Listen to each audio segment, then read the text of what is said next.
পশ্চিমাদের উদ্বেগ বাড়িয়ে পরমাণু নীতিতে বদল আনছে রাশিয়া। ইউক্রেন যুদ্ধের মধ্যেই বুধবার দেশের পরমাণু নীতিতে বদল আনার কথা জানিয়েছে রাশিয়ার প্রেসিডেন্ট ভ্লাদিমির পুতিন।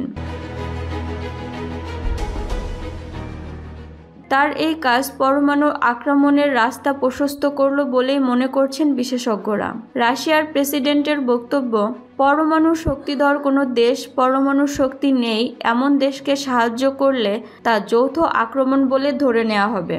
বুধবার দেশের পরমাণু কমিটির সদস্যদের সঙ্গে বৈঠকে বসেছিলেন পুতিন। সেখানে তিনি বলেছেন, রাশিয়ার বিরুদ্ধে কোনো পরমাণু শক্তিহীন দেশ আক্রমণ চালালে তা একরকম,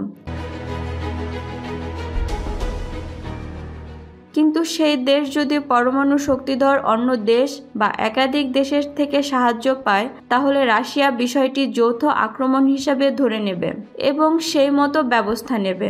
পুতিনের এই বক্তব্য চিন্তার ভাঁজ ফেলেছে পশ্চিমা বিশ্বে।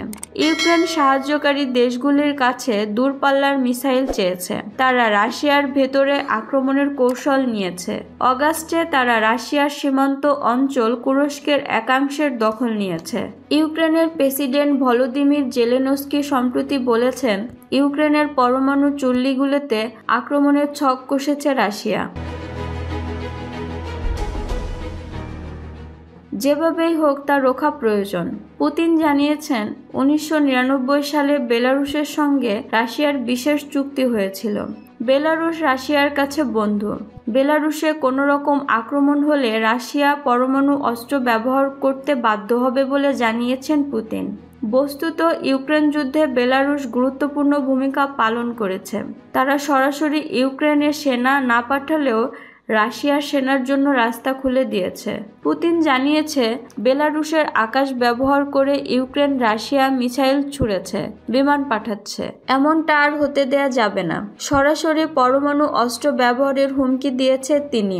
পুতিন বলেছেন, পরমাণু অস্ত্র এতদিন ধরে রাশিয়ার জনগণকে সম্ভাব্য আক্রমণের হাত থেকে রক্ষা করেছে।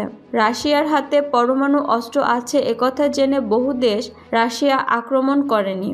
বর্তমানে সময়ে যুদ্ধের কৌশল বদলেছে। রাশিয়াও নিজেদের লড়াইয়ের কৌশল বদলেছে। তবে দেশের মানুষকে নিরাপদে রাখতে সর্বশেষ হাতিয়ার পরমাণু অস্ত্র।